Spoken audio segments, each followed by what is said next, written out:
Bonjour, bienvenue sur cette nouvelle vidéo pour les énergies astrales du mois de novembre 2016 pour le signe et ascendant Lion.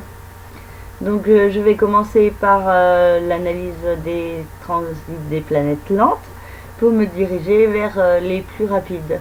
Donc la plus lente, c'est Pluton qui transite dans le signe du Capricorne depuis de nombreuses années et elle est actuellement à 15 degrés du signe, donc actuellement, oui, je le répète, au milieu du signe, donc à la moitié entre le début et la fin du signe du Capricorne. Donc elle touche particulièrement le deuxième décan du signe du Lion et elle le touche par le biais d'un quinconce. Le quinconce est un aspect d'hésitation, d'incertitude, et cela concerne particulièrement la vie quotidienne, la vie professionnelle au quotidien, l'univers qui vous entoure, et il se peut qu'il y ait au fond de vous la nécessité d'un nouveau départ qui se fait ressentir, mais en même temps une forte procrastination et une tendance à ne pas passer à l'action parce que vous ne savez pas vraiment vers où cela vous mènera par la suite. Mais avec Pluton dans le signe du Capricorne, il y a quand même la notion d'un nouveau départ au niveau professionnel qui est plutôt fortement indiquée, pas forcément pour ce mois-ci, mais soit dans l'année qui vient ou dans les suivantes, ou ça s'est produit dans les années précédentes, selon où se trouve le soleil ou votre ascendant dans le thème de naissance.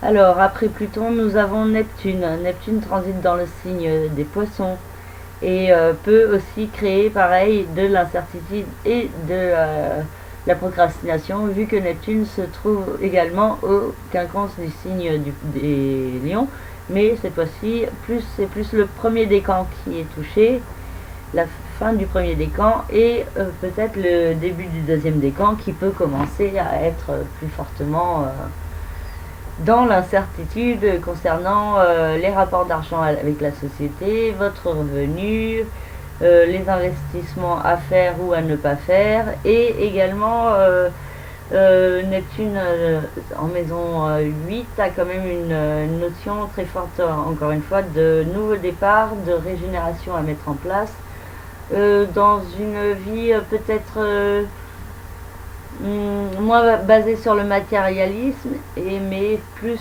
sur les forces de l'univers et quelle est votre force dans ce monde et comment vous pouvez aider le monde à votre façon. Donc Neptune vous demande de vous recentrer sur votre intuition et votre cœur et de laisser un peu le mental de côté pour pouvoir suivre vos rêves et vos idéaux. Uranus transite dans le signe du Bélier à la toute fin du signe et donc touche particulièrement le troisième décan du signe par un trigone qui est très bénéfique et qui annonce des changements qui peuvent se produire dans la vie de certains lions, et il sera important de passer à l'action pour ces changements sans peur ou incertitude, mais avec confiance, et confiance surtout que le changement peut vous apporter des choses très bénéfiques par la suite, mais pour cela il faut agir et ne pas être dans la peur.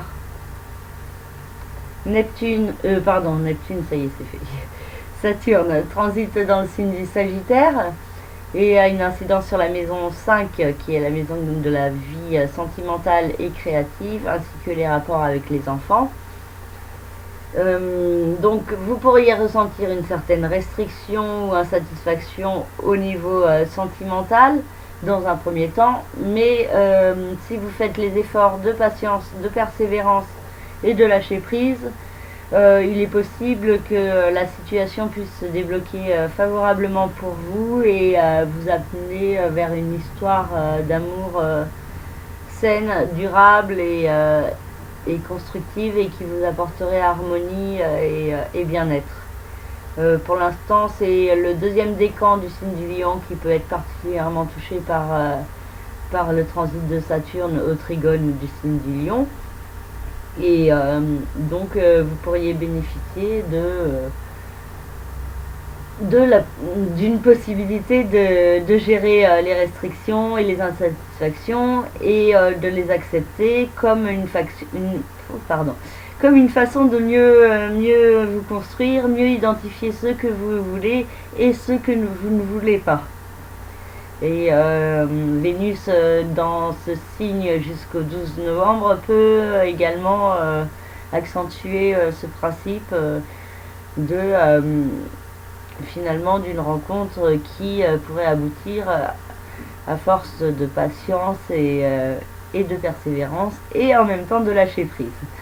Donc si vous arrivez à trouver un équilibre entre justement la patience et l'action, entre le lâcher prise et l'action, pareil, vous pourriez connaître quelques répercussions bénéfiques, peut-être dans le cours du mois de novembre, pardon, pour certains lions du deuxième décan.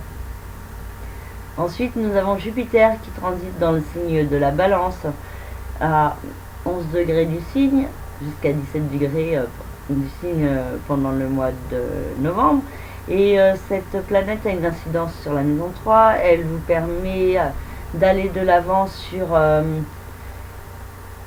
votre perception de vous-même et la perception que vous avez des autres. Vous pourriez avoir plus de confiance en vous, mieux comprendre certains points, mieux comprendre certaines relations également. Les petits déplacements peuvent être favorisés et ceci est encore particulièrement vrai pour le deuxième décan du signe du lion et ascendant bien sûr. Donc profitez des influx de Jupiter pour mieux comprendre certaines choses, mais en même temps évitez de trop fortes cogitations parce que le mental peut provoquer peur, incertitude et vous donner du mal à relativiser certaines situations, alors que si vous les prenez avec plus de lâcher prise, les choses pourraient se débloquer beaucoup mieux pour vous. Voilà. Alors, après, donc, le signe du Scorpion était le signe mis à l'honneur ce mois-ci, avec le soleil qui transite et la nouvelle lune du 30 octobre qui a eu lieu dans ce signe. La pleine lune du 14 novembre aura également lieu sur l'axe Scorpion-Taureau, avec la lune en Taureau, et ce devrait être une pleine lune propice à une mise en lumière de certains points entre votre vie professionnelle, vos rêves et vos aspirations, et de l'autre côté, votre vie familiale, votre foyer, votre résidence. Donc, il se pourrait qu'il y ait un équilibre à trouver entre ces deux domaines pour que vous vous sentiez mieux par la suite. Donc, c'est une période pour essayer de trouver ce qui peut vous apporter un mieux-être dans votre vie et de faire preuve à la fois de patience, de persévérance et en même temps, comme je vous l'ai déjà dit, de relâcher certains points qui vous encombrent l'esprit plutôt que vous aider à avancer. Donc faire attention à cela et à vous recentrer sur les priorités importantes, je l'allais dire. Donc ce mois-ci, ça risque d'être plus la vie professionnelle et la vie familiale. Le mois suivant, ce sera peut-être plus la vie sentimentale et la vie sociale qui pourra être mise en lumière. Voilà, j'ai fini cette analyse, j'espère qu'elle vous convient. N'hésitez pas à me contacter par le biais de mon site internet lacerisecosmique.jindo.com et vous avez dans la rubrique service toutes les analyses que je propose. Je vous remercie pour votre écoute et je vous dis à très bientôt. Passez un très beau mois de novembre. Merci, au revoir.